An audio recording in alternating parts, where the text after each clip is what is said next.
শাপলাপুর গ্রামের পুরনো বটগাছের নিচে প্রতি রাতে একটি নীল ভূত দেখা দিত, আর ঠিক মধ্যরাতে নিজে থেকেই বেজে উঠত বিপদের ঘণ্টা। সেই রাতে সাকিব আর বুবলি নীল আলোটি দেখে ভয় পেলেও দাদা বুঝতে পারলেন ভূতটি হয়তো মানুষকে ভয় দেখাতে নয়, কোনো বিপদের খবর দিতে এসেছে। সকালে গ্রামের মানুষ বলল ভূতের ভয়ে কেউ আর নদীর পথ দিয়ে যায় না, কিন্তু দাদা সিদ্ধান্ত নিলেন ভয় নয়, সত্য খুঁজেই রহস্যের সমাধান করতে হবে।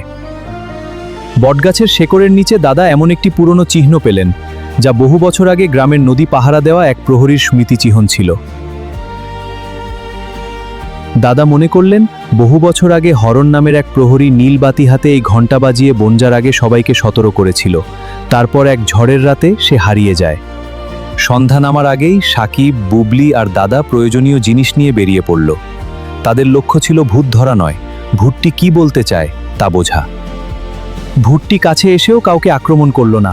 তার চিন্তিত চোখ আর নদীর দিকে বাড়ানো হাত দেখে সাকিব বুঝল তাদের দ্রুত ভূতটির পিছু নিতে হবে। নদীর কাছে গিয়ে তারা দেখল বাঁধে বিশাল ফাটল তৈরি হয়েছে। কয়েক ঘন্টার মধ্যে বাঁধ ভেঙে গেলে পুরো শাপলাপুর গ্রাম পানির নিচে চলে যেতে পারত। ঝড় শুরু হতেই তিনজন পুরনো ঘণ্টাটি বাজিয়ে দিল। ঘণ্টার শব্দ আর নীল আলো দেখে গ্রামের মানুষ বুঝল এটি ভূতের ভয় নয়, সত্যিকারের বিপদের সংকেত। গ্রামের সবাই একসঙ্গে কাজে নেমে পড়ল। সাকিব ও বুবলি আলো আর প্রয়োজনীয় জিনিস এগিয়ে দিল, আর দাদার নির্দেশে বড়রা মাটি ও বাঁশ দিয়ে বাঁধটি শক্ত করল। ভোরের আলো ফুটতেই নদীর পানি শান্ত হলো। গ্রাম নিরাপদ দেখে নীল ভূতের মুখে প্রথমবারের মতো শান্তির হাসি ফুটল। তার বহু বছরের দায়িত্ব শেষ হয়েছিল। সেদিন থেকে বটগাছের নিচে নীল বাতি জ্বালিয়ে রাখা হলো। সাকিব, বুবলি আর দাদা শিখল সব ভূত ভয় দেখাতে আসে না, কেউ কেউ বিপদ থেকে মানুষকে রক্ষা করতেও ফিরে আসে।